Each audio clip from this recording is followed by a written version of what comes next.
All right, let's just jump right in, shall we? Today, we're going on a mission. We're going to tackle one of those little annoyances that's probably in every single house. And hey, by the end of this, you are going to have all the confidence you need to fix this thing yourself. Yeah, you know exactly what I'm talking about, don't you? That one socket, it's been bugging you for what, ages? It's cracked, maybe a bit yellow from the sun. It just looks sad. Well, guess what? Today, all that changes. And you know the best part? You're the one who's going to do it.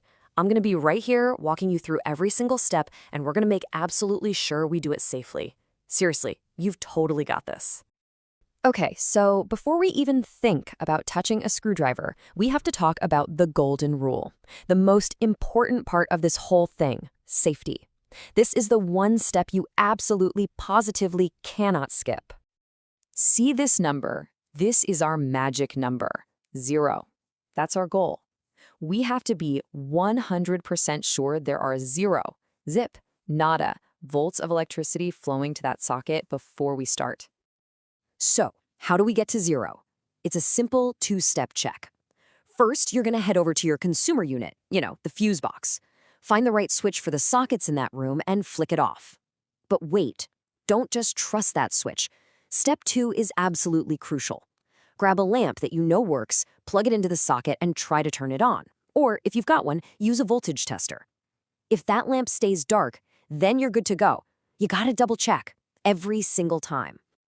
Perfect. Power is confirmed off. Now we can get to the fun part. Let's get our hands dirty and get this ugly old socket off the wall.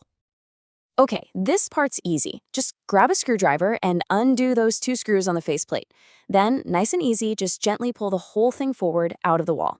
You'll see all the wires hooked up to the back. And stop. Just hold it right there. Before you touch a single one of those wires, I'm about to give you the single most important tip for anyone doing this for the first time. Whip out your phone right now and take a nice, clear picture of how all those wires are connected. I'm serious, do not skip this step. This photo, this is your get-out-of-jail-free card. It's your insurance policy. It's going to save you from any headaches later. Okay, you got the picture? Awesome. Now you can go ahead and loosen those little terminal screws and pull the wires free. And just like that, the old socket is history. All right, deep breath. Now this is the part that looks a little scary. I get it. But I promise you, if you can match colors, you can do this. Let's break it down. Think of this as your cheat sheet. It's all right here. We've got 3 colors, and each one has a special little home on the back of the new socket, marked with a letter. It's simple. Brown goes to L, blue goes to N, and that green and yellow one goes to E. Let's dig into what that means. First up, L is for live. That's your brown wire. This is the one that brings the electricity. It's the hot wire, carrying the current. Next, we've got N for neutral. That's the blue one. Its job is to complete the loop, right? It gives the electricity a path to go back home. And last but definitely not least, E is for earth. That's your green and yellow striped wire. This one is your safety net. It's a huge deal. It's basically a bodyguard.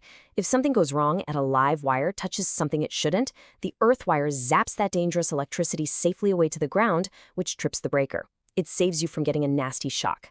Now, sometimes you won't see an E, you'll see a symbol that kind of looks like a little Christmas tree. That's where it goes. Okay, quick pro tip. You might pull the old socket out and see, wait a minute, 2 brown wires? 2 blue ones? Don't panic. That's totally normal. It just means you're on something called a ring circuit. All you need to remember is this. Both wires of the same color go into the same hole together.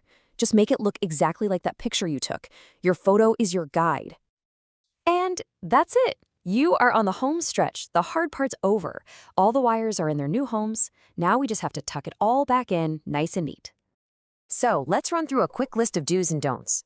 Do make sure you're tightening the screw on the bare copper wire, not the plastic sleeve.